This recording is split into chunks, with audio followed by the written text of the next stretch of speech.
It's fall going into winter. There's not a lot to do in the garden, but there are a few things that we can harvest. There's even something that's in bloom. Let's check these things out.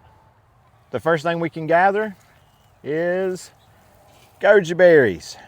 If you've never had them, they taste like a mix between a tomato and a pepper to me. Some people say they taste like a little offset tomato, maybe a little rotten taste, but to me, they don't. They taste like a mix between a tomato and a pepper. It's the first thing you harvest, fall, early winter. We can also harvest kale and radishes. I have some turnip greens we're going to look at in a second, but your greens, you can get a lot of greens during the fall and early winter. The radishes you can grow for the greens, just stew those up like you would any other greens, but I also grow them for the root. You can eat these raw, that's how most people eat them, on a salad, but you can also cook these, and they taste a lot like a turnip root when they've been cooked. Grow some radishes in the fall, in the winter. Also growing at this time of year, I just put these in this year, saffron. I told you we had something in bloom. It's pretty. You just take the red part, the red stamen there, and that's what you would use. And they come back every year. For me, I put this in last spring. As you can see, it didn't do too well here in the summer, but this fennel is doing really good right here in the fall. So I'm assuming that it needs a little cooler weather. So it's going to be a good spring and fall crop for me, not so much the summer. So y'all have already seen me put my onions down, but the onions do great during this time of year, during the cooler part. My asparagus, not so much. I've got to clean that bed out. But onions are a great crop for fall, early winter. Here's one that might surprise you, prickly pear. Not so much for the fruit, but you can take these pads. You see a deer took a chunk out of that one. But you take these pads, you can put them on the grill, or you can slice them, cook them kind of like green beans. They have a little bit different taste and texture, but that's a good fall crop, those prickly pear pads. Here are the queen of greens, the queen crop of the South. Here for the fall time, turnip greens. The deer are loving them, as you can see right there. I really planted these for a cover crop. This patch is depleted of nutrients. As you can see, look at all those yellow and purple leaves. I've got to get some fertilizer and compost on this plot this year. It had been covered, or it has been covered with some landscaping cloth. So I've got to get that nutrition back into the soil. But turnip greens, I'll get a harvest or two out of here if the deer let me. For the ones who've watched my video on me putting garlic in the ground, look at here. They look beautiful. And I'm going to show you, anywhere you put this elephant garlic, which I know is not a true garlic, but it's the best we can do down here in the South, it just keeps coming back.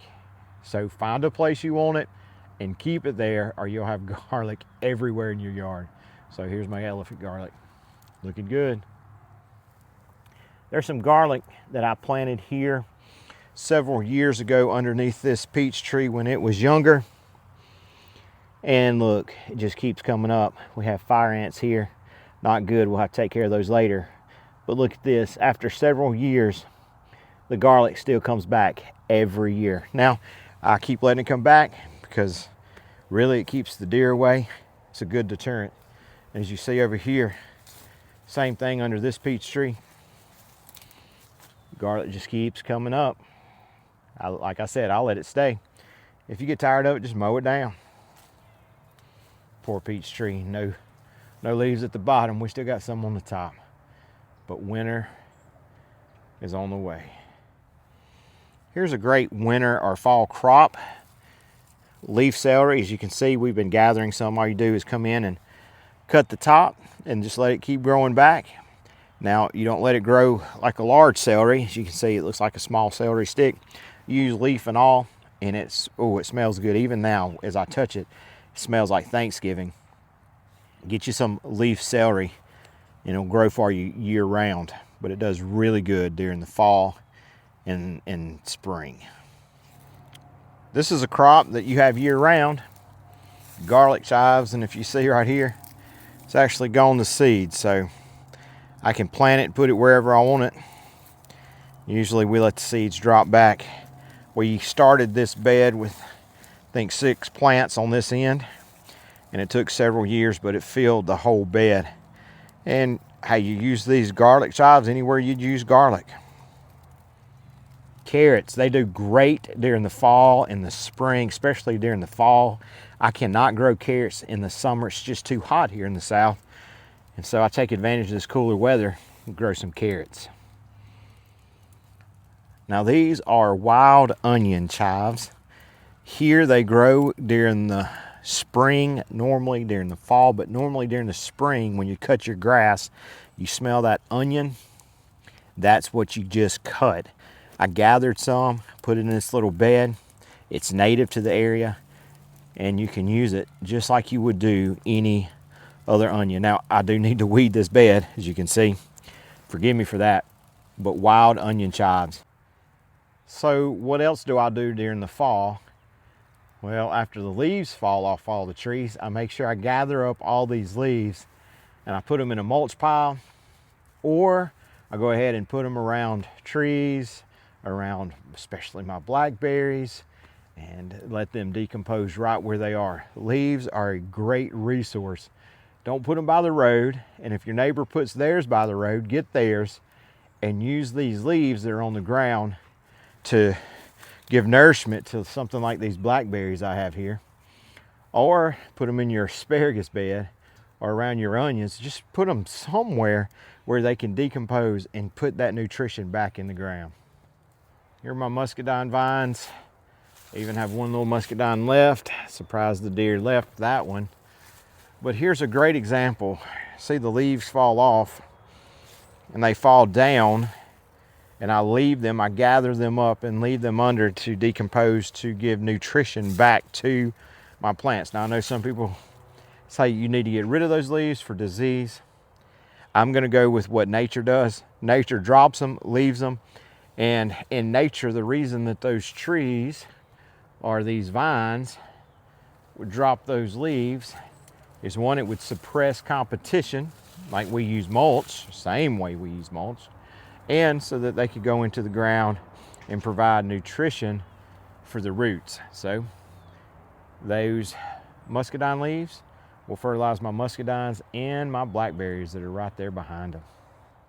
I also mulch all of my beds with pine straw. I can get pine straw here really for free. It's not clean pine straw. I'm okay with that. What I mean by clean, it has sticks in it, it has pine cones in it, and I leave those sticks and those pine cones, I let them decompose the same way the pine straw does. This pine straw will suppress weeds, as you can see here, right here with my apples and my blueberries. This year I'm actually gonna extend that mulch a little further out because I will have access to more, but I layer it every year. So the further you go down, the more broken down that pine straw is, and it just continues to break down, and I continue to put mulch on top. So I do that when I don't have anything else to do. I don't have to cut the grass right now.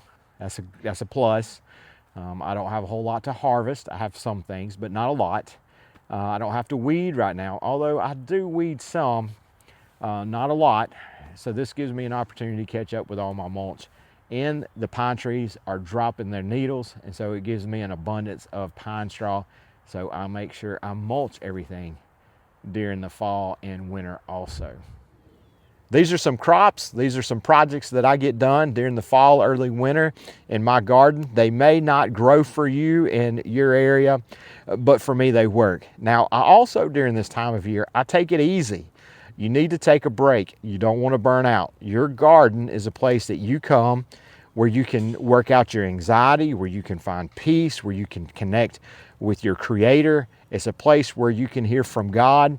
So take that time, rest, don't experience burnout. Enjoy your garden. Don't let it work you to death. There are a time of year, fall and winter, where we can slow down. Let's slow down, take a break. But if there are some things that you want to do, get them done. And maybe you want to grow a few things. You can grow a few things, but remember, take a break, enjoy your garden.